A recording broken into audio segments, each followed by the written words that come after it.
Dan pada kesempatan yang berbahagia ini kita akan menyampaikan tentang kisah Nabi Ishaq alaihissalam dan juga anaknya Yakub alaihissalam, yang merupakan nenek moyang dari Bani Israel. Nabi SAW dalam Sahih Al-Bukhari pernah memuji Nabi Yusuf alaihissalam beserta nenek moyangnya. Kata Nabi SAW, Al-Karim, Ibnul Karim, Ibnul Karim, Ibnul Karim, Yusuf bin Yakub bin Ishaq bin Ibrahim alaihimussalam, dalam hadis Ibnu Umar. Kata Nabi, yang mulia, putranya yang mulia, putranya yang mulia, putranya yang mulia. Siapakah ini? Ternyata maksudnya Nabi adalah Yusuf alaihissalam, putranya Yakub alaihissalam, bin Yakub, kemudian bin Ishaq, bin Ibrahim. Ya, yang keempat Nabi ini disebut dengan orang-orang yang mulia. Subhanallah, silsilah para Nabi, mulai dari Nabi Ibrahim, kemudian Ishaq, kemudian Yakub, kemudian Nabi Yusuf alaihissalam. Berbeda dengan Nabi Muhammad SAW, ya, Nabi Ibrahim, kemudian Ismail, kemudian jauh baru kemudian muncul Nabi Muhammad SAW. Adapun kisah Nabi Ishaq alaihissalam, maka kita tidak dapati banyak penyebutannya dalam Al-Quran secara detail, tidak ada, kecuali hanya sebutan sedikit-sedikit. Hanya kita tahu bagaimana kisah kelahiran Nabi Ishaq, sebagaimana pernah kita sebutkan dalam kisah Nabi Lut alaihissalam atau Nabi Ibrahim alaihissalam, di mana Ishaq lahir dari kedua orang tua yang sudah sangat tua. Ibrahim alaihissalam sudah sangat tua dan ibunya Sarah tua lagi mandul. Ya, makanya waktu kata malaikat, fabasyarnahu bi Ishaq wa mi wara'i Ishaq Yaqub. Kata Allah, maka kami memberi kabar gembira kepada istrinya, fabasyarnaha bi Ishaq.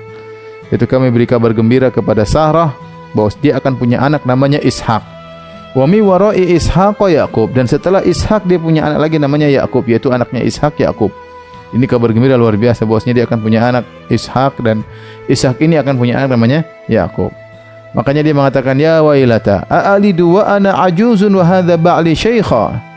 Ya, kemudian Sarah berkata, bagaimana caranya saya bisa melahirkan sementara saya sudah sangat tua, kemudian suami saya juga Ibrahim sudah sangat tua, ya, tetapi ini sangat mudah bagi Allah Subhanahu wa taala. Maka akhirnya lahirlah Ishaq dari dua pasangan yang sudah sangat tua, ya. Ibrahim mungkin sudah 100, ya. Sarah juga mungkin sudah menopause, sudah juga 90-an dan sekitar itu, ya. Tapi subhanallah, lahirlah Ishaq, seorang nabi yang sangat mulia. Dan Ishaq, ya, subhanallah, adalah anugerah dari Allah Subhanahu wa taala kepada Ibrahim, ya. Makanya Allah berfirman, falamma atazalahum ma ya'buduna min dunillah, tatkala Ibrahim meninggalkan kaumnya dan meninggalkan berhala-berhala yang mereka sembah, bahkan dia meninggalkan ayahnya, meninggalkan kampung halamannya, meninggalkan keluarganya. Kata Allah, wahabna lahu Ishaq wa Yaqub, maka kami anugerahkan kepada Ibrahim, ya wahabna, yaitu anugerah, kami menganugerahkan kepada Ibrahim Ishaq dan Yaqub. Wa kullan ja'alna nabiy, dan kami jadikan keduanya sebagai seorang nabi. Kata para ulama, ini akibat Ibrahim meninggalkan kampung halamannya, keluarganya, ayahnya karena Allah, maka Allah ganti dengan keluarga yang baru, yaitu anak yang saleh Ishaq dan cucunya Yakub yang juga sangat saleh. Yang kata Allah, wa kullan ja'alna nabiyya, keduanya kami jadikan sebagai seorang nabi, ya. Kemudian juga dalam ayat yang lain, ketika malaikat datang kepada Ibrahim dan bertemu dengan istrinya Sarah, kata Allah, inna nubashiruka bi gulamin alim. Malaikat berkata kepada Sarah atau kepada Ibrahim, inna nubashiruka bi gulamin alim, sungguhnya kami beri kabar gembira kepada engkau wahai Ibrahim tentang putramu yang seorang alim, yaitu Ishaq. Para ulama mengatakan maksudnya Ishaq, ya. Dalam ayat yang lain, wa basyaruhu bi gulamin alim, maka para malaikat beri kabar gembira kepada Ibrahim tentang putranya, yaitu Ishaq, yang disifati dengan alim, yaitu Ishaq memiliki ilmu yang luar biasa, maka dia dikhususkan dengan alim. Kalau Ismail halim, ya, Ismail diberi sifat dengan halim, itu penyabar. Kemudian adapun Ishaq diberi sifat dengan alim, ya, berarti dia punya keistimewaan dari sisi ilmu. Itulah Nabi Ishaq alaihissalam. Kemudian kata Allah Subhanahu wa taala, wa barakna alaihi wa ala Ishaq wa min dzurriyyatihima muhsinun wa zalimun li nafsihi mubin. Kami pun beri keberkahan atas Ibrahim dan juga atas Ishaq, dan dari keturunan keduanya ada yang baik dan ada yang buruk, ya. Allah mengabarkan bahwasanya Ibrahim punya anak Ishak. Dari Ishak akan banyak keturunan. Kemudian muhsinun wa zalimun li nafsihi mubin. Ada keturunan yang baik, ada keturunan yang buruk. Ini sering saya sampaikan bahwasanya tidak semua keturunan para anbiya berarti orang-orang saleh, ya. Tidak. Allah sendiri telah mengabarkan dalam surat Shafat, ya, wa min dzurriyyatihima, di antara keturunan keduanya Ibrahim dan Ishak, muhsinun, ada yang baik, wa zalimun li nafsihi mubin, dan ada yang zalim, berbuat maksiat, ya, pelaku maksiat, ya. Karena yang maksum cuma para nabi, adapun keturunannya maka tidak. Ini sekilas tentang Nabi Ishak alaihissalam yang ceritanya tidak ada dalam Al-Quran, ya, ceritanya ada di dalam Bible, dalam perjanjian lama. Nanti akan kita singgung. Kemudian kita berlanjut pada anaknya, seorang hamba yang mulia, Nabi Yakub alaihissalam. Nabi Yakub alaihissalam. Nabi Yakub lebih banyak disebutkan dalam Al-Quran daripada Ishak, terutama tatkala kisah Nabi Yakub bersama putranya Yusuf alaihissalam dan juga saudara-saudaranya Yusuf. Nanti akan kita bahas secara khusus tentang kisah Nabi Yusuf alaihissalam. Situ disebutkan Yakub berulang-ulang. Allah menyebutkan Nabi Yakub dengan banyak pujian. Di antaranya Nabi Yakub dipuji oleh Allah karena dia menunaikan nazarnya. Dalam surat Al-Imran ayat 93, Allah berfirman, "Kullu ta'ami kana halal li bani Israil illa ma harrama Israilu ala nafsihi min qabli an tunazzala at-Taurat. Fa'tu bit-Taurati fatluha in kuntum shadiqin." Kata Allah, seluruh makanan tadinya halal bagi Bani Israel. Seluruh makanan tadinya halal bagi Bani Israel kecuali makanan yang diharamkan Israel atas dirinya. Israel ini maksudnya Yakub. Israel maksudnya Yakub. Dan Allah menyebutkan Nabi Yakub dengan nama Israel dalam dua ayat. Pertama ayat ini, ya, surat Ali Imran, ya. Kemudian ayat yang kedua dalam surat Maryam, ya, di mana Allah Subhanahu wa taala sebutkan juga dengan nama Israel, ya. Nanti akan kita sebutkan makna dari Israel. Tapi intinya ini adalah Allah Subhanahu wa taala sebutkan bahwasanya Israel di antara kemuliaannya dia menunaikan nazar. Jadi ayat ini turun bagaimana? Kata ahli tafsir di antaranya Syekh Abdurrahman bin Nasir As-Sa'di rahimahullahu taala, bahwasanya orang-orang Yahudi mereka mengingkari Nabi Isa. Orang Yahudi kan pengikut Yakub alaihissalam. Bani Israel itu anak-anaknya Yakub. Kemudian mereka mengingkari Nabi Isa. Kenapa? Karena Nabi Isa datang dengan nasakh. Nabi Isa datang merubah hukum-hukum. Uhilla lakum ma hurrima alaikum. Aku menghalalkan bagi kalian wahai orang-orang Bani Israel yang dulu diharamkan bagimu, bagi kalian. Mereka protes, kata mereka tidak ada, Taurat enggak bisa terima nasikh dan mansukh, enggak ada namanya mansukh. Sementara Isa bin Maryam datang ingin merubah isi Taurat, maka mereka tidak terima. Mereka tidak terima. Apalagi kemudian datang Nabi Muhammad SAW yang kemudian merubah secara total Taurat dan Injil. Mereka lebih tidak terima lagi. Sedangkan Isa mereka tidak terima karena Isa mengadakan perubahan terhadap Taurat, apalagi Nabi Muhammad SAW.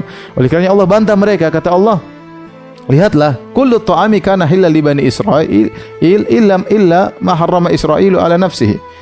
Dulu makanan halal semua bagi Bani Israel. Sebelum turun Taurat, ya. Karena Taurat datang turun kepada Nabi Musa alaihissalam. Sebelum datang Taurat, makanan halal semuanya.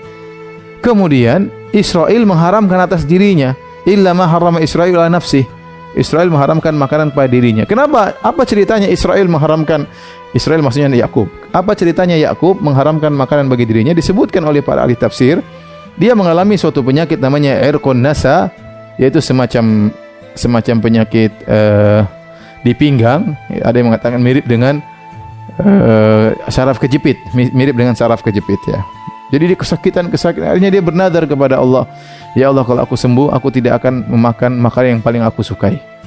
Disebut daging onta atau susu onta. Dia bernazar, saya tidak akan makan makanan yang paling aku cintai tersebut kalau saya sembuh. Ternyata Allah sembuhkan dia.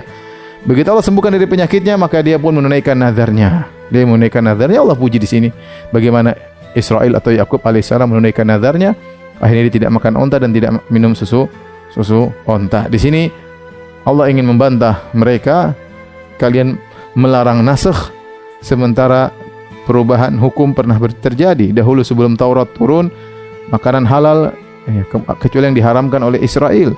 Kemudian setelah datang Taurat, berubah lagi hukumnya.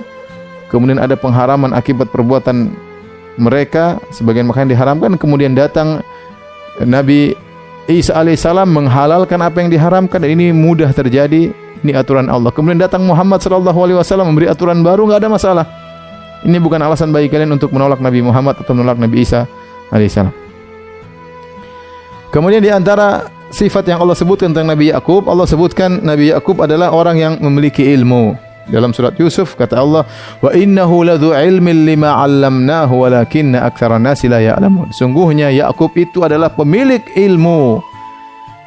Lima 'allamnahu, dengan ilmu yang telah kami ajarkan kepadanya. Jadi Allah mengajarkan ilmu kepada Nabi Yakub alaihissalam. Walakinna aktsaran nasi la ya'lamun, akan tapi kebanyakan orang tidak mengetahuinya. Kemudian di antara sifat Yakub di antara para nabi yang selalu mengingat akhirat. Allah berfirman ya dalam surat Shad, "Wadhkur ibadana Ibrahim wa Ishaq wa Yaqub ulil aidi wal absar." Dan ingatlah hamba-hamba kami Ibrahim, Ishak dan Yaqub yang mereka memiliki ulil aidi, memiliki perbuatan-perbuatan yang besar, wal absar, memiliki ilmu. Kata Allah, "Inna akhlasnahum bi khalisatin dzikrad dar." Kami mengkhususkan mereka dengan suatu perangai yang mulia, yaitu apa? Dzikrad dar, mereka senantiasa ingat akhirat. Apa maksudnya? Ya, kata para ulama di antaranya Al-Qurtubi, yaitu mereka selalu mengingat akhirat dan mereka semangat untuk menuju akhirat dan mereka mengingatkan manusia untuk akhirat. Ini ciri Ibrahim, Ishak dan Yakub. Makanya setelah itu Allah berfirman, "Wa innahum indana laminal mustafainal akhyar." Dan sungguhnya mereka ini Ibrahim, Ishak dan Yakub di sisi kami termasuk orang-orang yang pilihan, orang-orang terbaik. Orang terbaik pilihan. Ingat ya, saya bicara tentang Yakub khususnya. Dia adalah hamba pilihan. Pilihan dari Allah Subhanahu wa taala. Minal mustafainal akhyar, pilihan terbaik. Kemudian selalu ingat akhirat. Bahkan mengingatkan orang kepada akhirat. Itu di antara ciri Nabi Yakub alaihissalam. Kemudian di antara ciri menakjubkan Nabi Yakub alaihissalam, beliau selalu mengeluhkan kesedihannya kepada Allah dan bersabar dengan ujian. Jadi ini akan kita jelaskan dalam kisah Nabi Yusuf alaihissalam. Namun di antaranya ya, ketika Yusuf hilang, nanti akan disampaikan dalam kisah Nabi Yusuf. Kemudian putranya juga Binyamin tertahan di Mesir. Maka kata Allah, "Wa tawalla anhum wa qala ya asafa ala Yusuf." Maka dia pun berpaling dari anak-anaknya yang mengabarkan bahwasanya Binyamin tertuduh pencuri, kemudian ditangkap di Mesir. Maka dia pun ingat kepada anaknya Yusuf yang hilang. Wa biyaddat ainahu minal huzni, sampai begitu sedih yang luar biasa, sampai matanya memutih, kata para ulama, hitamnya hilang jadi putih, itu jadi buta. Nabi Yakub jadi buta. Fahuwa kazim, maka dia pun menahan ya, kesedihannya. Qalu tallahi tafta'u tadhkuru Yusufa hatta takuna haradan aw takuna minal halikin. Maka anak-anaknya mencela Yakub. Anak-anaknya berkata, "Wahai ayahanda, engkau ya mengidap penyakit berat. Selalu ingat Yusuf sampai kau sakit, sampai kau hampir mati." Anak-anaknya mencela dia karena ingat Yusuf terus. Apa kata Yakub? Qala innama ashku bathi wa huzni ila Allah. Sungguhnya aku hanya mengadukan ya ashku bathi wa huzni. Bath dan huzn hanya kepada Allah. Apa bedanya bath dengan huzn? Jadi kata Nabi Yakub, perhatikan, innama ashku bathi wa huzni ila Allah. Aku hanya mengadukan al-bath dan huzn kepada Allah semata. Aku tidak mengadukan kepada manusia. Makanya dia mengatakan fasabrun jamil. Apa sabrun jamil? Itu kesabaran tanpa memberikan keluhan kepada manusia. Orang sabar. Kalau orang sabar tapi ngeluh kepada manusia itu bukan sabrun jamil. Sabrun jamil itu kesabaran yang kosong dari curhat kepada manusia. Kalau orang dikatakan sabrun jamil, tidak curhat kepada manusia. Itu tingkatan tidak semua orang bisa melakukannya. Nah, Yakub alaihissalam dia mengatakan, "Innama ashku bathi wa huzni ila Allah." Sungguhnya aku hanya mengadukan bath dan huzn kepada Allah. Apa makna bedanya bath dengan huzn? Ada dua pendapat secara umum di kalangan para ahli tafsir. Sebenarnya ahli tafsir mengatakan al-bath, mereka sepakat al-bath tingkatnya lebih tinggi daripada huzn. Al-bath itu adalah kesedihan yang parah. Tapi mereka memiliki dua pendapat. Pendapat pertama, al-bath, ini pendapat Ibnu Ashir, Tahir Ibnu Ashir dalam kitabnya Tahrir wa Tanwir, maksudnya al-bath adalah kesedihan berkaitan dengan kekhawatiran keburukan. Jadi ketika Yusuf alaihissalam hilang, dibuang oleh kakak-kakaknya, senantiasa Yakub alaihissalam khawatir, bagaimana putraku nanti, gimana dia masih kecil, sekarang nasibnya bagaimana, apakah jadi apa, itu selalu dia pikirkan semenjak Yusuf hilang. Itu namanya al-bath, itu memikirkan kekhawatiran buruk menimpa yang dia sayangi. Adapun huzni, kesedihanku, maksudnya kesedihanku dengan berpisah dari Yusuf. Jadi pada Yakub terkumpulkan dua, al-bath wal huzn. Al-bath, al-huzn yaitu kesedihan berpisah dari Yusuf yang putranya sangat dia cintai. Kemudian al-bath yaitu kesedihan yang berkaitan dengan kekhawatiran apa yang akan menimpa putraku sementara dia masih kecil, dibuang oleh kakak-kakaknya. Bagaimana nasibnya? Ini selalu dipikirkan oleh Yusuf. Maka dia mengatakan, innama ashku bathi wa huzni ilallah. Aku hanya mengeluhkan kesedihanku dan kekhawatiranku kepada Yusuf hanya kepada Allah. Aku tidak ngomong sama kalian. Ini pendapat pertama. Pendapat yang kedua, dan ini pendapat banyak ulama, di antaranya disebutkan oleh Asy-Syaukani rahimahullahu taala, al-bath adalah kesedihan, puncak kesedihan. Jadi kalau al-huzn itu kesedihan yang orang bisa tahan. Al-bath dalam bahasa Arab, al-bath itu artinya menyiarkan. Makanya kalau kita nonton TV ada live, tulisannya al-bath al-mubashir. Kalau kita kan live. Kalau dalam TV Arab tulisannya al-bath al-mubashir, itu siaran langsung. Al-bath itu menyiarkan. Bahasa Indonesia artinya al-bath menyiarkan. Tatkala kesedihan sudah memuncak, seorang tidak kuat untuk menahan kesedihan yang sangat parah dan dia ingin menyiarkan, itu namanya al-bath. Oleh karenanya al-bath adalah puncak kesedihan yang seorang tidak kuat untuk menahannya dan harus dia sampaikan ke orang lain. Dan itu maksudnya dia harus curhat. Kalau dia enggak curhat, dia susah. Dia harus curhat. Nah, kesedihan yang sampai pada tingkatan curhat harus dia curhatkan, itu namanya al-bath. Tetapi Yakub alaihissalam, innama ashku bathi wa huzni ilallah. Aku hanya menyampaikan kesedihanku yang kecil, kesedihanku yang besar, kesedihanku yang merana, semuanya aku hanya keluhkan kepada Allah. Sabrun jamil. Dia tidak pernah mengeluhkan kepada manusia. Dan ini contoh menakjubkan dari Nabi Yakub alaihissalam. Ya, untuk bayangkan Nabi Yakub alaihissalam, ya, dipisahkan dari anaknya Yusuf, ya, sekitar 80 tahun. Kata Hasan al-Basri, saya bacakan perkataan Hasan al-Basri. Kana munzu faraka Yusufu Yaquba ila an iltaqaya 80 sana. Sungguhnya perpisahan antara Yakub dengan putranya Yusuf 80 tahun. 80 tahun berpisah. Lam yufarik fil huznu lam yufarik al-huznu qalbahu. Selama itu kesedihan tidak pernah lepas daripada hatinya. Wa dumu'uhu tajri ala khaddaihi, dan air matanya selalu mengalir di atas dua pipinya. Wa ma ala wajhil ardi abdun ahabba ila Allahi min Yaqub. Padahal di atas muka bumi tidak ada hamba yang paling dicintai oleh Allah seperti Yakub. Apa kata Hasan al-Basri? Menakjubkan. Perhatikan ini. Faedah luar biasa. Kata Hasan al-Basri rahimahullah, seorang ulama tabi'in, dia berkata, Yakub alaihissalam adalah orang yang paling dicintai di zamannya. Siapa yang paling cintai? Tidak ada. Ishak sudah meninggal dunia. Yusuf masih kecil, belum jadi nabi yang top waktu itu. Masih kecil, baru Allah akan mengangkat dia menjadi seorang nabi. Yang paling mulia di atas muka bumi tatkala itu adalah Yakub alaihissalam. Tetapi 80 tahun semenjak dia berpisah dari Yusuf selalu menangis, tidak pernah berhenti menangis. Sampai ujungnya terakhir dia buta alaihissalam. Padahal dia adalah orang yang paling dicintai oleh Allah di atas muka bumi ini. Ini dalil bahwasanya kalau Allah mencintai seorang bukan berarti dapat kesenangan terus.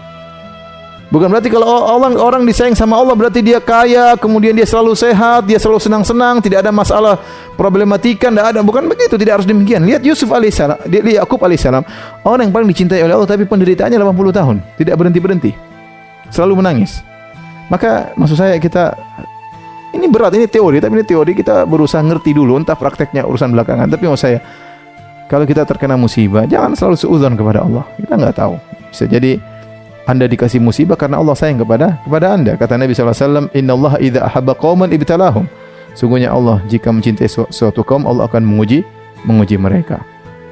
Oleh karena ini Yakub alaihissalam seorang yang sabar luar biasa. Kemudian di antara sifat mulia Yakub alaihissalam, perhatian dia kepada anak-anaknya. Perhatian luar biasa. Saya akan sebutkan beberapa perhatian.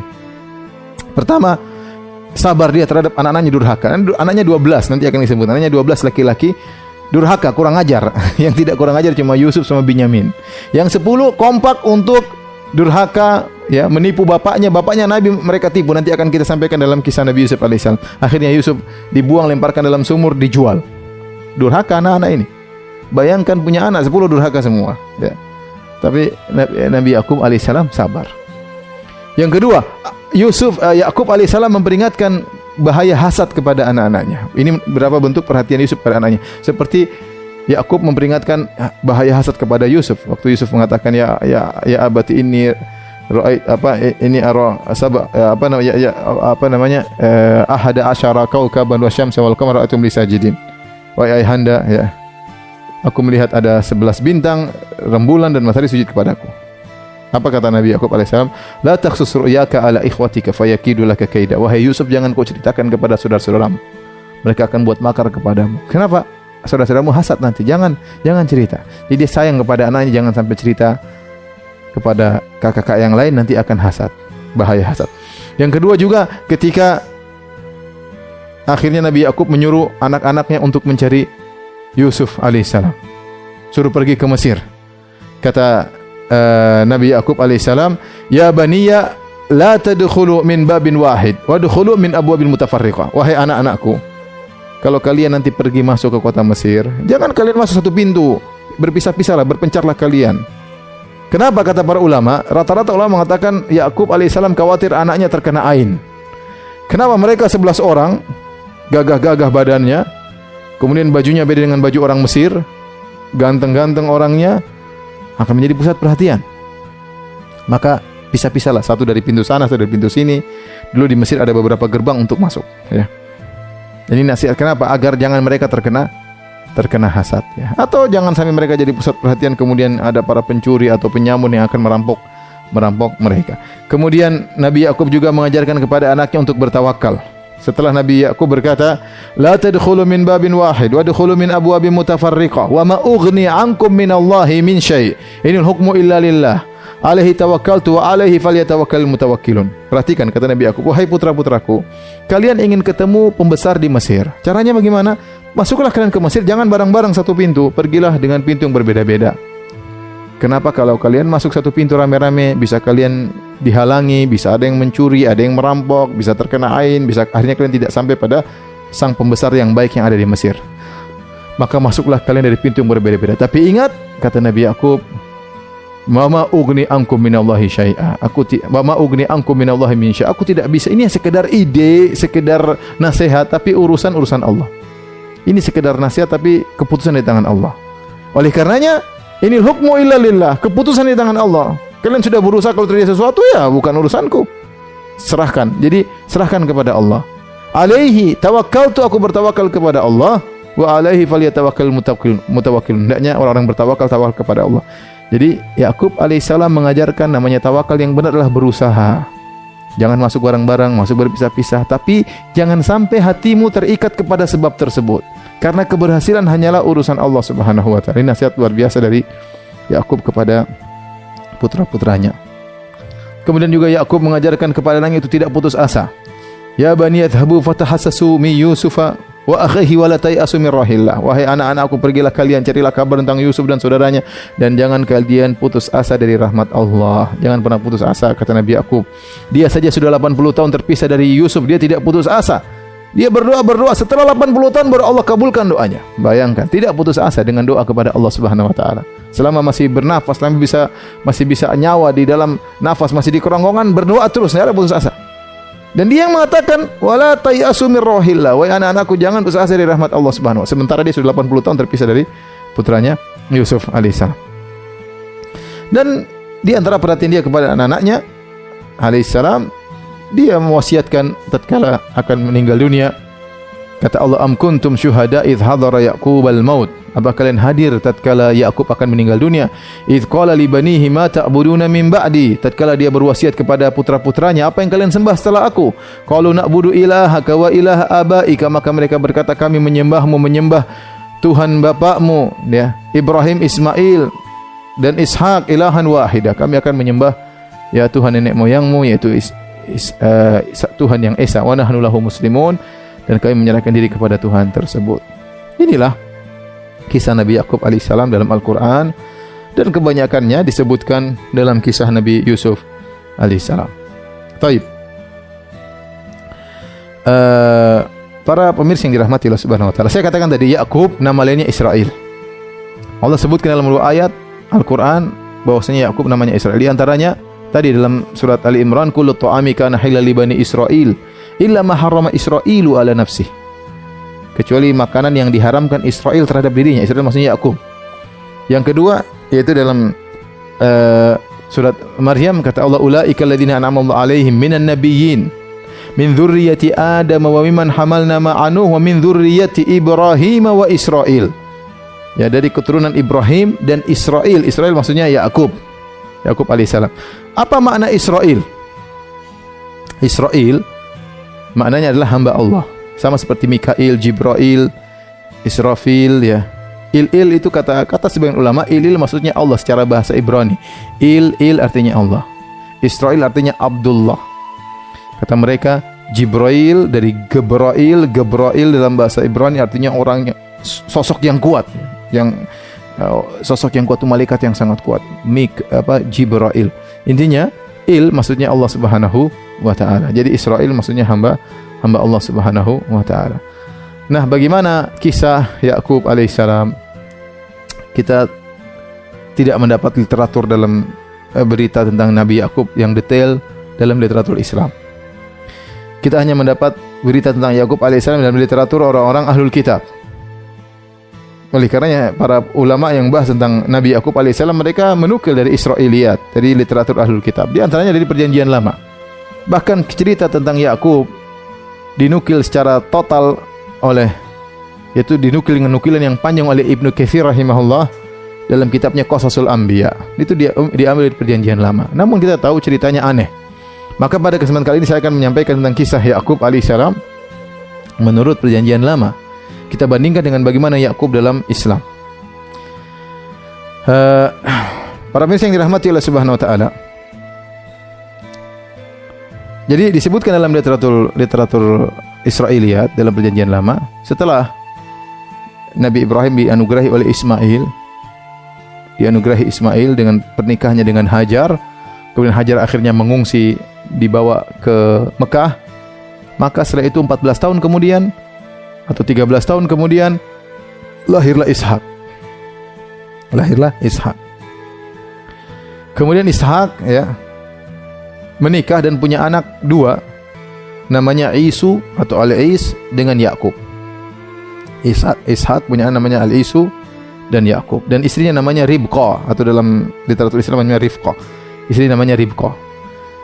Hingga Isu hobinya berburu dan dia pandai berburu. Adapun Yakub sering di rumah membantu ibunya. Oleh karenanya ibunya sangat sayang kepada Yakub. Ingat, ini literatur Perjanjian Lama, bukan hadis yang sahih. Saya ingin menyampaikan dalam Perjanjian Lama ya. Sehingga tiba saatnya Ishak ingin memberikan keberkatan atau kenabian kepada putranya yang paling sulung, yaitu Isu. Jadi Isu lebih kakak, Yakub adiknya. Saya bacakan ceritanya dalam Perjanjian Lama. Ketika Ishak sudah tua dan matanya telah kabur, sehingga ia tidak dapat melihat lagi, dipanggillah Isu, anak sulungnya. Serta ia berkata kepada anaknya, "Anakku." Sahut anaknya, "Ya Bapak." Berkatalah Ishak, "Lihat, aku sudah tua. Aku tidak tahu bila hari kematianku, kapan hari kematian aku mau mati intinya. Maka sekarang ambillah senjatamu, tabung panahmu dan busurmu, pergilah ke padang dan burulah bagiku seekor binatang. Olahlah bagiku makanan yang enak dari binatang tersebut seperti yang aku sukai. Sesudah itu bawalah kepadaku supaya aku makan, agar aku memberkati engkau sebelum aku mati." Jadi dia merasa dia akan mati, dia suruh anaknya Isu untuk berburu makan makanan enak, dari setelah itu baru dia kasih keberkahan agar Isu menjadi nabi. Rupanya ibunya Ribka mendengarkannya, istrinya Ishak, yaitu ibunya Isu dan ibunya Yakub dengar. Ketika Isu berkata kepada anaknya, Ribka mendengarkannya. Setelah Isu pergi ke padang memburu seekor binatang untuk dibawanya kepada ayahnya, berkatalah Ribka kepada Yakub anaknya. Ribka sayang kepada Yakub si bungsu.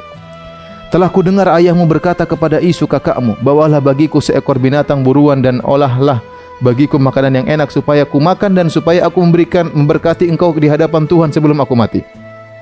Maka sekarang anakku, dengarkanlah perkataanku, seperti yang kuperintahkan kepadamu. Pergilah ke tempat kambing domba kita, ambillah dari sana 2 anak kambing yang baik, maka aku akan mengolahnya menjadi makanan yang enak bagi ayahmu seperti yang digemari. Bawalah itu kepada ayahmu supaya dimakannya, agar dia memberkati engkau sebelum ia mati." Bismillah. Jadi maksudnya apa? Maksudnya Ribka karena sayang kepada si bungsu Yakub, maka dia ingin menipu bapaknya. Harusnya kenabian turun kepada kakaknya Isu. Tapi akhirnya sudahlah, biar dia lagi sibuk berburu, kita ada kambing di belakang, sudah potong aja. Nanti saya yang masakin, kau yang bawa kepada bapakmu. Akhirnya Yakub berkata kepada ibunya, tapi Isu kakak aku adalah seorang yang berbulu badannya. Bagi ya ibunda, gimana aku mau ngaku sebagai Isu kakakku, sementara kakakku bulunya badannya berbulu, sedang aku kulit-kulicin, gak ada bulunya. Mungkin ayahku akan meraba aku nanti, maka dia akan menyangka bahwa aku mempermainkan dia. Dengan demikian aku akan mendatangkan kutuk atas diriku dan bukan berkat. Tapi ibunya berkata kepadanya, akulah yang menanggung kutuk itu anakku. Dengarkan saja perkataanku, pergilah ambil kambing-kambing itu. Subhanallah, ini Ishak Nabi. Jadi istrinya Ribka kerjasama dengan putranya Yakub untuk membohongin Ishak. Ishak kebetulan sudah tua, nggak bisa melihat. Lalu akhirnya Yakub mengambil kambing-kambing, kemudian dibawa kepada ibunya, dimasak sesuai dengan masakan kegemaran bapaknya. Setelah itu dia ambil baju Isu, disuruh pakai oleh Yakub. Intinya Yakub menyamar jadi Isu. Kemudian akhirnya supaya badannya kelihatan berbulu, kulit kambing diambil dengan bulunya, dilipatkan di lehernya, di tangannya, ya. Kemudian setelah itu dibawakan kepada bapaknya. Akhirnya Yakub datang. Wahai bapak, kata Ishak, wahai anakku, siapakah engkau? Kata Yakub, aku adalah Isu, anak sulungmu. Telah kulakukan seperti apa perintahmu. Bangunlah, duduklah dan makanlah daging buruan masakanku ini agar bapak memberkati aku. Ini semua kedustaan, bayangkan. Yakub bohongin bapaknya. Lalu Ishak berkata kepada anaknya itu, lekas juga engkau mendapatkannya anakku. Kau cepat pulang intinya. Karena Tuhan Allahmu membuat aku mencapai tujuanku. Yakub bilang, iya, karena Tuhan saya diberkati makanya cepat. Lalu Ishak berkata kepada Yakub, datanglah mendekatkan dirimu hai anakku, supaya aku meraba engkau. Apakah engkau ini benar Isu atau bukan? Maka Yakub mendekati Ishak. Ayahnya dan ayahnya itu pun merabanya serta berkata, kalau suaramu suara Yakub, tapi kalau tangannya Isu, ya tanganmu buluan tapi suaranya Isu. Padahal pakai kulit kambing. Ishak tidak mengenalnya karena tangannya berbulu seperti tangan Isu, kakaknya. Ishak hendak memberkati dia, tetapi ia masih bertanya, benarkah engkau ini Isu? Yakub bohong lagi. Iya ayah. Lalu Ishak berkata, dekatkanlah makanan itu kepadaku supaya ku makan daging buruan masakan anakku, agar aku memberkati engkau. Jadi didekatkanlah makanan itu kepada ayah, lalu ia makan. Intinya akhirnya saya terlalu panjang ini, nanti bisa buka perjanjian lama, nanti yang punya Injil silakan buka ya. Intinya dikasih makan, akhirnya diciumlah, dikasih berkat. Engkau akan jadi penguasa, saudara-saudaramu akan tunduk kepadamu, dan seterusnya berkat-berkat yang didoakan Ishak kepada Yakub. Akhirnya setelah itu datanglah Isu belakangan, sudah masak, sudah siap, kemudian datang. Dia mengatakan, "Bapak, ini makanan sudah siap." Kata Ishak, "Siapa engkau ini?" "Aku Isu." Ishak kaget, "Loh, tadi siapa yang bawa makanan? Aku telah makan semuanya, sudah selesai, berkat sudah selesai." Akhirnya dia pun nangis. Wah, Isu orang menangis ya. Ya, kemudian, "Berkatilah aku juga Bapak, jangan semua si Yakub doang, aku juga." Kata Ishak, ya, "Adikmu telah datang dengan tipu daya. Aku telah dibohongin oleh Yakub adikmu. Dia telah merampas berkat darimu." Akhirnya, "Apakah Bapak tidak punya berkat yang lain?" kata Isu. Kata Ishak, "Sudah enggak ada, selesai, cuma satu berkat." Subhanallah, ini cerita apa? Kitab suci apa dongeng ini? Isu berkata, "Berkatilah aku juga ya Bapak." Dengan suara keras menangislah Isu. Lalu Ishak ayahnya menjawab, "Sungguhnya tempat kediamanmu akan jauh dari tanah-tanah gemuk di bumi dan jauh dari embun dari langit di atas. Engkau akan hidup dari pedangmu dan engkau akan menjadi hamba adikmu. Sudah terlanjur kau akan jadi anak buah adikmu di kemudian hari." Intinya, Isu menaruh dendam kepada Yakub karena berkat yang telah diberikan oleh ayahnya kepadanya. Ia berkata kepada dirinya, hari-hari berkabung karena kematian ayahku itu tidak akan lama lagi. Pada waktu itulah Yakub adikku akan kubunuh. Ishak berdendam. Bukan Ishak, Isu. Pokoknya kalau bapak Ishak sudah meninggal, bapak aku Ishak meninggal, akan kubunuh si Yakub. Akhirnya Ribka mendengar putra sulungnya ingin bunuh adiknya Yakub. Maka dia panggil Yakub, ibunya Ribka. Dia berkata, "Isu kakakmu bermaksud membalas dendam membunuh engkau. Jadi sekarang anakku, dengarkanlah perkataanku, pergilah, bersiaplah engkau dan larilah kepada Laban." Laban itu saudaraku, yaitu omnya, pamannya. Ke Haran di negeri Syam. Dan tinggallah padanya beberapa waktu lamanya sampai kegeraman dan kemarahan kakakmu itu surut daripadamu. dan ia lupa apa yang telah engkau perbuat kepadanya. Kemudian aku akan menyuruh orang menyebut engkau dari situ. Mengapa aku akan kehilangan kamu berdua pada satu hari juga? Akhirnya inilah ceritanya. Kata ibunya, udah Yakub, kamu segera pergi. Maka pergilah Yakub. Ini cerita, subhanallah, dibingungkan oleh para pendeta. Mereka gimana nafsirkan cerita ini? Bagaimana kenabian dirampas dengan kelicikan, kebohongan? Pertama, perhatikan. Pertama, cerita ini menuduh Ribka, istrinya Nabi, kurang ajar. Bayangkan bohongin suaminya. Bohongin kerjasama dengan putranya Yakub. Kemudian menjelaskan Yakub tukang bohong. Bayangkan bohongin bapaknya. Bagaimana tukang bohong jadi Nabi? Yakub kok bisa jadi Nabi? Bohongin bapaknya untuk merebut keberkatan dari Isu, dari kakaknya. Kemudian apakah kenabian adalah keturunan yang berhak Ishak kasih sana kasih sini? Kemudian kalau Ishak bisa ditipu, bagaimana Allah mau tertipu? Bukankah keberkatan dari Allah? Allah kan tahu ini Yakub bohongin, masa mau dikabulkan doanya Ishak? Ini kayak cerita Yunani atau cerita apa? Bagaimana ada cerita seperti ini? Ya. Kemudian bagaimana mungkin setelah itu Yakub masih didoakan lagi oleh Ishak? Iya, setelah itu Ishak sudah tahu Yakub bohongin, dia masih didoakan lagi sama Ishak. Ya, ini aneh. Ini intinya mencela Yakub, dikatakan pembohong, padahal ini nenek moyang mereka Yakub. Kemudian mencela ibunya juga tukang bohong, Ribka. Kemudian mencela Ishak, masa Ishak sudah tahu anaknya bohong masih didoain lagi. Kemudian mencela Allah, bagaimana ya Ishak berdoa kemudian dikabulkan oleh Allah padahal dia sedang ditipu oleh Yakub. Ini tidak ada dalam Al-Quran seperti ini. Baik, kita lanjutkan versi mereka. Akhirnya Yakub pergi ke Haran, ketemu dengan pamannya Laban. Di sana ternyata pamannya Laban punya anak dua, namanya Lia dan Rahel. Rahel cantik bungsu, Lia kurang cantik. Akhirnya si Yakub alaihissalam, ini dalam cerita mereka, tertarik sama Rahel. Kemudian dia bilang sama omnya, Om, saya pengen nikah sama anak Om Rahel. Nah begini aja, kalau kau mau nikah, kau kerja sama saya 7 tahun. Oke. Setelah 7 tahun nikah sama Rahel, karena Rahel yang cantik. Setelah Yakub bekerja selama 7 tahun, kemudian terjadi pernikahan, kemudian disuruh masuk di kamar, intinya untuk bertemu dengan istrinya. Begitu dia ketemu, ternyata bukan Rahel, ternyata yang dikasih Lia yang kurang cantik. Akhirnya Yakub bilang, Om gimana, kan kita janji sama Rahel, kenapa kau kasih Lia? Rahel yang cantik, Lia kurang cantik. Apa kata omnya?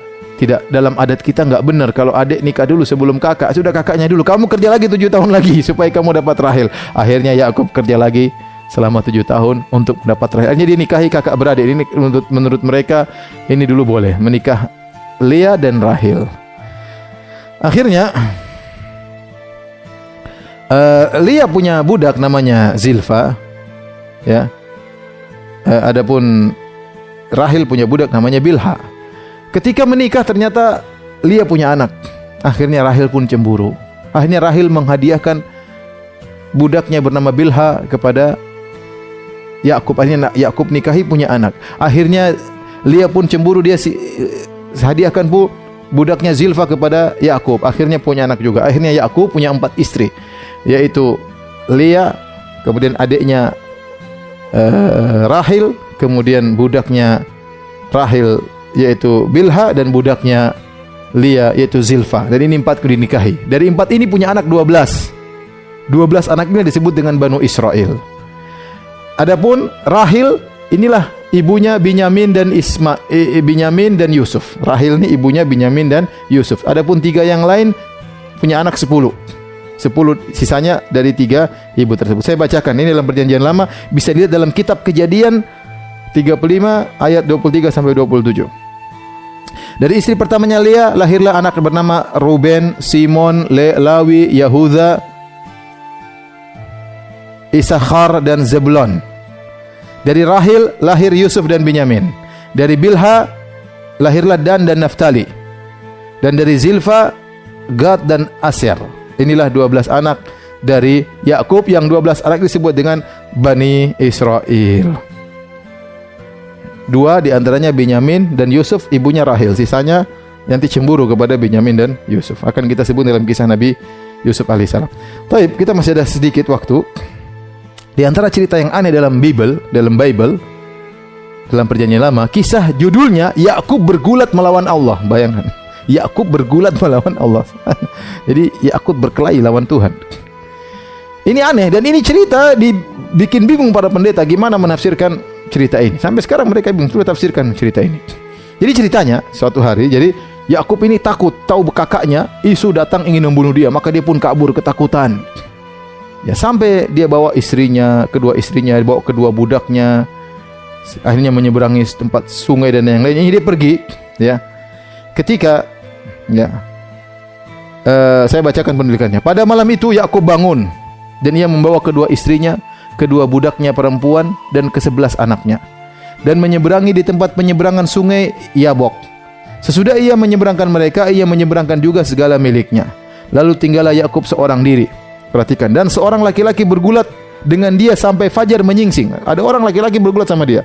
Ketika orang itu melihat bahwa ia tidak dapat mengalahkannya, orang yang berkelahi dengan Yakub tidak bisa mengalahkan Yakub, ia pukul sendi pangkal Yakub.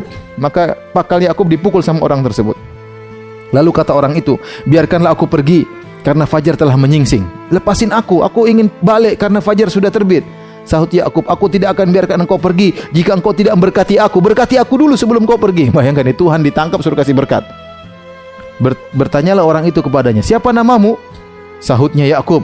Lalu kata orang itu, namamu tidak akan disebut lagi Yakub tapi Israel. Ini asal muasal kenapa menurut mereka Yakub disebut Israel, karena sempat nangkap Tuhan nggak bisa pergi. Sebab engkau telah bergumul melawan Allah dan manusia dan engkau menang. Bayangkan, lawan Tuhan kalah, dia menang. Ya, kata Yakub, katakanlah juga namamu. Tapi sahutnya, mengapa engkau menanyakan namaku? Lalu diberkatinya lah Yakub di situ. Jadi Tuhan ini kasih berkat sama Yakub. Yakub menamai tempat itu dengan Peniel, sebab katanya, aku telah melihat Allah berhadapan muka, tetapi nyawaku tertolong. Lalu tampaklah kepadanya matahari terbit ketika ia telah melewati Peniel, dan Yakub pincang karena pangkal pahanya tadi dipukul Tuhan. Itulah sebabnya sampai sekarang orang Israel tidak memakan daging yang menutupi sendi pangkal paha, karena dia telah memukul, karena dia D besar, karena dia Allah telah memukul sendi pangkal Yakub pada otot pangkal pahanya. Buka kitab Kejadian 32 ayat 22 sampai 32. Lihat, ini kisah Tuhan kalah gelut sama Nabi Yakub alaihissalam. Cuma ini aneh, coba bayangkan. Sebelumnya disebutkan, ini kan ayat Kejadian 32 ayat 22 sampai 32. Sebelumnya ayat 21 ayat 1 sampai 21 cerita bagaimana Yakub ketakutan mau dibunuh sama kakaknya Isu. Tahu-tahu dia ketakutan manusia, tahu-tahu berkelahi sama Tuhan kalah. Kemudian Tuhan mau minta izin, wah Yakub, lepasin aku, sebentar lagi fajar menyingsing. Emang Tuhan, kalau fajar menyingsing Tuhan kenapa? Kayaknya tugasnya harus segera kembali ke langit sebelum fajar menyingsing. Apa Tuhan punya kerja waktu tertentu ya, dan yang lainnya. Kemudian Tuhan minta dilepasin. Yakub paksa, enggak, saya enggak dilepasin engkau sampai aku kasih berkat sama saya. Subhanallah, Tuhan dipaksa sama Yakub alaihissalam. Ya. Terus apa fungsinya Allah menceritakan kisah ini dalam perjanjian lama di Taurat? Apa membanggakan bahwasanya hambanya yang pernah diciptakan pernah mengalahkan dia. Intinya, kisah ini membuat rahib dan para pendeta Nasara kebingungan menghadapi teks ini. Mereka harus menafsirkan dengan banyak penafsiran, dengan banyak pentakwilan, ya mereka bingung ya. Ya.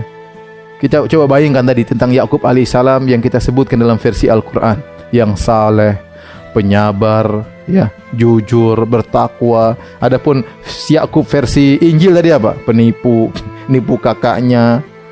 Kemudian semacam-macam. Gimana cerita Nabi Yakub alaihissalam seperti itu, ya.